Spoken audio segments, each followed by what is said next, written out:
नमस्कार। प्रभात साक्षी news network पर आप सभी का स्वागत है। रूसी राष्ट्रपति व्लादिमीर पुतिन की भारत यात्रा ने ऊर्जा, रक्षा, परमाणु सहयोग, आतंकवाद रोधी रणनीति और आर्थिक साझेदारी जैसे अनेक क्षेत्रों में नई दिशा दी है। यह यात्रा उस समय हुई जब अमेरिका ने रूस की तेल कंपनियों रोसनेफ्ट और लुक ऑयल पर कड़े प्रतिबंध लगाए थे और भारत पर रूसी तेल आयात कम करने का दबाव बढ़ा रहा था। इस पृष्ठभूमि में पुतिन का संदेश स्पष्ट था कि रूस भारत के लिए ऊर्जा का विश्वसनीय स्रोत बना हुआ है और बना रहेगा। हम आपको बता दें कि पीएम मोदी और पुतिन की संयुक्त प्रेस वार्ता में रूसी राष्ट्रपति ने कहा कि रूस भारत की तीव्र गति से बढ़ती अर्थव्यवस्था को आवश्यक तेल, गैस और कोयले की निरंतर आपूर्ति के लिए प्रतिबद्ध है। हम आपको बता दें कि रूस दुनिया का तीसरा सबसे बड़ा तेल उत्पादक और गैस भंडार वाला देश है और पुतिन ने यह भी संकेत दिया कि पारंपरिक ऊर्जा से आगे बढ़कर दोनों देश परमाणु ऊर्जा में भी सहयोग बढ़ाएंगे, जिसमें छोटे modular reactor, floating nuclear plant तथा चिकित्सा और कृषि क्षेत्र में परमाणु तकनीकों का उपयोग शामिल है। इसके अलावा भारत और रूस ने कुडनकुलम परमाणु परियोजना की प्रगति की समीक्षा की है और भारत में एक दूसरे परमाणु संयंत्र स्थल पर चर्चा आगे बढ़ाई है। यह भारत की दीर्घकालिक ऊर्जा सुरक्षा में निर्णायक योगदान देगा। इसके अलावा इस यात्रा की सबसे रणनीतिक उपलब्धि रक्षा क्षेत्र में संयुक्त निर्माण को बढ़ावा देना रही। रूस ने भारत में ही अपने हथियारों और सैन्य प्लेटफॉर्म्स के स्पेयर पार्ट्स और उपकरणों का उत्पादन करने पर सहमति दी है। दोनों पक्षों ने उन्नत रक्षा प्रणाली के संयुक्त सहविकास और सह उत्पादन को पुनर्जीवित करने का निर्णय भी लिया है। भारतीय सेनाओं की जरूरतों को देखते हुए संयुक्त उद्यमों से तीसरे देशों को निर्यात की संभावना भी टटोली गई है। हम आपको बता दें कि यह पहली बार है जब रूस ने स्पष्ट रूप से मेक इन इंडिया के तहत अपने रक्षा परिवेश को भारत में शिफ्ट करने की दिशा में ठोस प्रतिबद्धता जताई है। हम आपको बता दें कि सशस्त्र बलों की यह लंबे समय से शिकायत रही है कि रूस से महत्वपूर्ण पुर्जों और उपकरणों की आपूर्ति में काफी समय लगता है, जिससे देश से खरीदी गई सैन्य प्रणालियों का रखरखाव प्रभावित होता है। इस संबंध में भारत और रूस द्वारा जारी संयुक्त वक्तव्य में कहा गया है, दोनों पक्ष तकनीकी हस्तांतरण के माध्यम से मेक इन इंडिया कार्यक्रम के तहत रूसी हथियारों और रक्षा उपकरणों के रखरखाव के लिए पुर्जों, घटकों और अन्य उत्पादों के भारत में संयुक्त विनिर्माण को प्रोत्साहित करने पर सहमत हुए हैं। संयुक्त वक्तव्य के अनुसार दोनों पक्ष भारतीय सशस्त्र बलों की आवश्यकताओं को पूरा करने के लिए संयुक्त उद्यम स्थापित करने तथा पारस्परिक रूप से मित्रवत तीसरे देशों को निर्यात करने पर भी सहमत हुए। संयुक्त वक्तव्य में कहा गया है कि भारत रूस रक्षा साझेदारी को उन्नत रक्षा प्रौद्योगिकी और प्रणालियों के संयुक्त सहविकास और सह उत्पादन के लिए पुनः शुरू किया जा रहा है। हम आपको यह भी बता दें कि दोनों देशों के रक्षा मंत्रियों की बैठक में रक्षा मंत्री राजनाथ सिंह और उनके रूसी समकक्ष आंद्रे बेलोसोव ने द्विपक्षीय रक्षा सहयोग बढ़ाने का संकल्प लिया। बैठक में भारतीय पक्ष ने अपनी युद्धक क्षमता को बढ़ाने के लिए रूस से S-400 मिसाइल प्रणालियों की अतिरिक्त खेपों की खरीद में गहरी रुचि दिखाई। इसके अलावा भारत रूस व्यापार में भारी असंतुलन को देखते हुए रूस ने भारतीय वस्तुओं को अधिक बाजार पहुंच देने पर भी सहमति जताई है। दोनों देशों का लक्ष्य है कि 2030 तक व्यापार $100 अरब तक पहुंचाया जाए। साथ ही INSTC कॉरिडोर जैसे वैकल्पिक व्यापार मार्गों पर भी प्रगति का संकेत मिला है। साथ ही दोनों देशों ने पहलगाम और मॉस्को के क्रोकस सिटी हॉल में हुए हमलों का संदर्भ लेते हुए ISIS, ISKP और अन्य वैश्विक आतंकी नेटवर्क पर सख्त कार्रवाई की मांग की। इसके अलावा आतंकवाद के खिलाफ जीरो टॉलरेंस नीति और दोहरे मानदंडों को अस्वीकार करने पर भी जोर दिया गया। इसके अलावा पुतिन ने भारत रूस मैत्री को साथ चलेंगे, साथ बढ़ेंगे जैसे भारतीय कथन से अभिव्यक्ति दी। राष्ट्रपति द्रौपदी मुर्मू की ओर से दिए गए राजकीय भोज में भारतीय रूसी संगीत और विविध व्यंजनों ने सांस्कृतिक जुड़ाव को भी प्रकट किया। प्रधानमंत्री मोदी द्वारा दी गई कश्मीरी केसर, असम की चाय और गीता जैसी भेंटें इस साझेदारी की भावनात्मक गहराई को दर्शाती हैं। देखा जाए तो रूसी राष्ट्रपति की यह यात्रा दर्शाती है कि भारत अब केवल हथियार खरीदने वाला नहीं, बल्कि सह निर्माण और सह विकास करने वाला रणनीतिक साझेदार बन चुका है। इसके 3 प्रमुख पहलू विशेष रूप से महत्वपूर्ण हैं। पहला है रक्षा सहयोग का बदलता स्वरूप। हम आपको याद दिला दें कि शीत युद्ध से लेकर 2010 तक भारत रूस रक्षा संबंध मुख्यतः उपकरण खरीद तक सीमित थे। इससे 2 समस्याएं जन्म लेती थीं। पहली थी स्पेयर पार्ट्स की देर से आपूर्ति और दूसरी थी तकनीकी निर्भरता। इस यात्रा के दौरान पुतिन का यह कहना कि रूस का यह मानना है कि महत्वपूर्ण पुर्जों का उत्पादन भारत में ही होना चाहिए, दोनों देशों के संबंधों में संरचनात्मक बदलाव की घोषणा है। इस बदलाव का अर्थ है लॉजिस्टिक स्वतंत्रता, आत्मनिर्भर भारत के लक्ष्य की वास्तविक प्रगति और भारत का रक्षा निर्यातक बनने की दिशा में नया कदम। देखा जाए तो रूस का यह झुकाव केवल राजनीतिक सद्भाव का परिणाम नहीं, बल्कि बदलती वैश्विक भू राजनीति की जरूरत भी है। रूस को पश्चिमी प्रतिबंधों के बीच भरोसेमंद बाजार चाहिए, वहीं भारत को को ऐसी महाशक्ति सहयोगी चाहिए जिसकी तकनीक और रणनीतिक लचीलेपन से उसकी सामरिक क्षमता में वृद्धि हो। इसके अलावा भारत के लिए ऊर्जा सुरक्षा उतनी ही महत्वपूर्ण है जितनी रक्षा। अमेरिका के दबाव के बीच रूस द्वारा निरंतर आपूर्ति का आश्वासन देने का संदेश स्पष्ट है कि भारत अपनी ऊर्जा नीति में रणनीतिक स्वायत्तता बनाए रखेगा। परमाणु ऊर्जा के क्षेत्र में एसएमआर यानी स्मॉल मॉड्यूलर रिएक्टर्स और फ्लोटिंग प्लांट जैसी भविष्य की तकनीकों पर बातचीत दर्शाती है कि दोनों देश परंपरागत साझेदारी को हाईटेक सहयोग में बदल रहे हैं।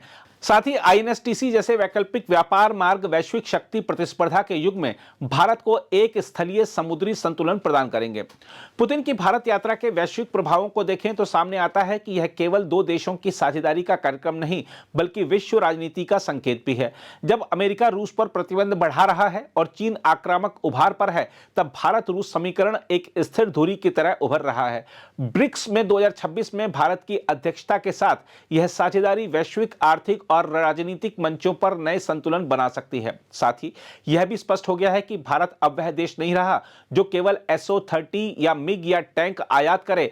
अब वह निर्माण, सहविकास और निर्यात की दिशा में बढ़ रहा है। रूस द्वारा पहली बार तीसरे देशों को संयुक्त निर्यात का प्रस्ताव इस परिवर्तन की पुष्टि करता है। इससे भारत के रक्षा उद्योग का विस्तार होगा, रोजगार और तकनीकी क्षमता बढ़ेगी और भारत एक टेक्नोलॉजी टेकर से टेक्नोलॉजी पार्टनर बनेगा। बहरहाल पुतिन की यह यात्रा भारत रूस रिश्तों के तीसरे युग की शुरुआत है, जहां रक्षा, ऊर्जा, परमाणु, आतंकवाद रोधी सहयोग और व्यापार सब एक संयुक्त उत्पादन निर्माण मॉडल में बन रहे हैं। वैश्विक शक्ति संतुलन के दौर में यह साझेदारी भारत को रणनीतिक स्वायत्तता, तकनीकी अपग्रेडेशन और बहुध्रुवीय विश्व में प्रभाव बढ़ाने में सक्षम बनाती है। खैर, आइए देखते हैं भारत रूस संबंधों को लेकर क्या कह रहे हैं रक्षा सुरक्षा मामलों के विशेषज्ञ रविंदर सचदेव।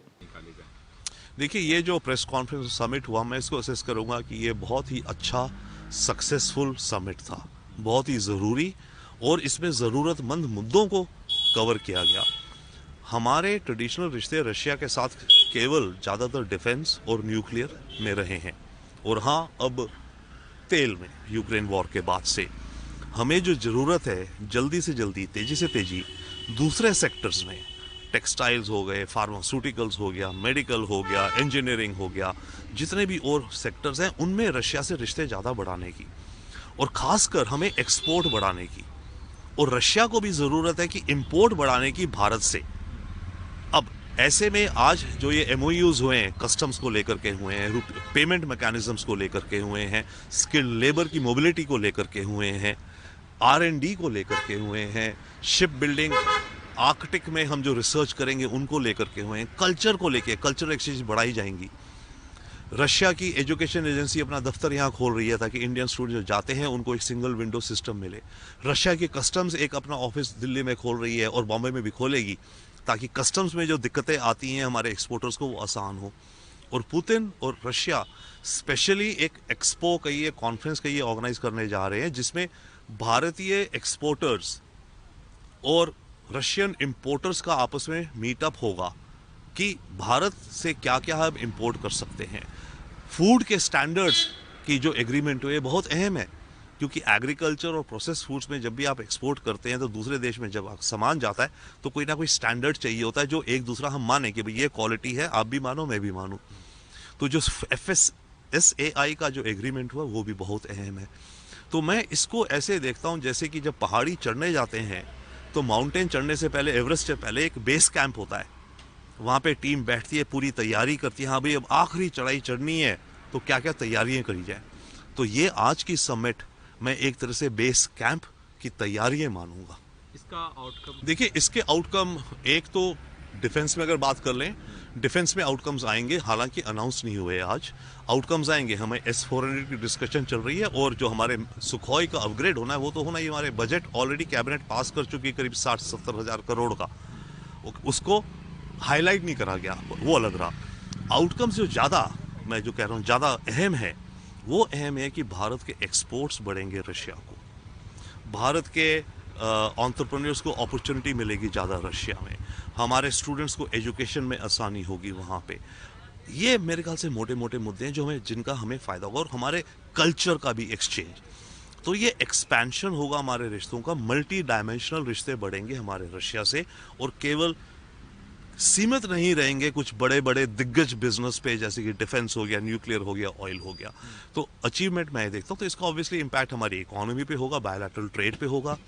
टारगेट किया गया कि $100 बिलियन होगा 2030 तक। अभी हमारा बायलैटरल ट्रेड करीब 65 बिलियन या $68 बिलियन का है। तो बायलैटरल ट्रेड बढ़ेगा, ट्रेड बढ़ेगा तो इकोनॉमिक फ़ायदा होगा, नौकरियाँ, फैक्ट्री में ज़्यादा माल बनेगा तो एक हमारे एक्सपोर्ट्स को आसानी होगी। तो ये फ़ायदे यहाँ पर होंगे। और सबसे अहम फ़ायदा ये होगा कि चाइना के ऊपर जो डिपेंडेंसी है रशिया की, क्योंकि आज की तारीख में रशियन मार्केट में अगर आप देखें, जूते चप्पल से लेकर के एयर कंडीशनर, कारें, क्योंकि जब से वेस्टर्न कंपनीज निकल गई तो कार्स, वॉशिंग मशीन्स, मशीनरी, ये सारी चीज़ें आप चाइना का है। तो रशिया को भी थोड़ी दिक्कत है ना कि वो कंप्लीटली चाइना के ऊपर डिपेंडेंट नहीं होना चाहता। तो रशिया को चाइना से डिपेंडेंसी से हटने के लिए उसको भारत से रिश्ते बढ़ाने, तो हमें भी ये फ़ायदा होगा कि चाइना रशिया को डोमिनेट नहीं करेगा। तो चाइना, अमेरिका इसे मेरे ख्याल से फिलहाल इसको असेस करेगा एक न्यूट्रल, डेफिनेटली बड़ा स्मार्टली, इंटेलिजेंटली देख रहा है अमेरिका, पर अमेरिका या ट्रंप का मेरे ख्याल से कोई बड़ा खास नेगेटिव रिएक्शन नहीं आएगा। क्योंकि अव्वल ट्रंप एक नंबर्स, डॉलर सेंट्स का इंसान है। वो ये देख रहा है कि भारत रशिया से तेल खरीदना कम कर रहा है, जो हम कर रहे हैं। ओके, वो पुतिन भी समझता है, पुतिन खुद भी बोले हैं और हमें भी दिखता है। तो अमेरिका को ये होगा, ठीक है, इंडिया रशिया से तेल तो खरीदना कम कर रहा है। ओके, इसके अलावा कोई बड़ी डिफेंस डील अनाउंस नहीं हुई, तभी मेरे विचार से आज की समिट में एमओयूज में कोई डिफेंस के आइटम्स का मेंशन नहीं है। क्योंकि अगर हम कोई बड़ी डिफेंस डील अनाउंस कर देते कि भाई हम तो सुखोई 57 के साथ चले जाएंगे, तब ट्रंप बहुत परेशान होता, बोलता कि India should buy my big beautiful planes, और रशिया के कोई खरीद रही है, मैं सैंक्शंस लगाता हूँ, ये करता हूँ, वो करता हूँ, टैरिफ बढ़ाता हूँ। तो ये जो चीज़ें रही बड़े संतुलन से रही, शांत रूप से रही।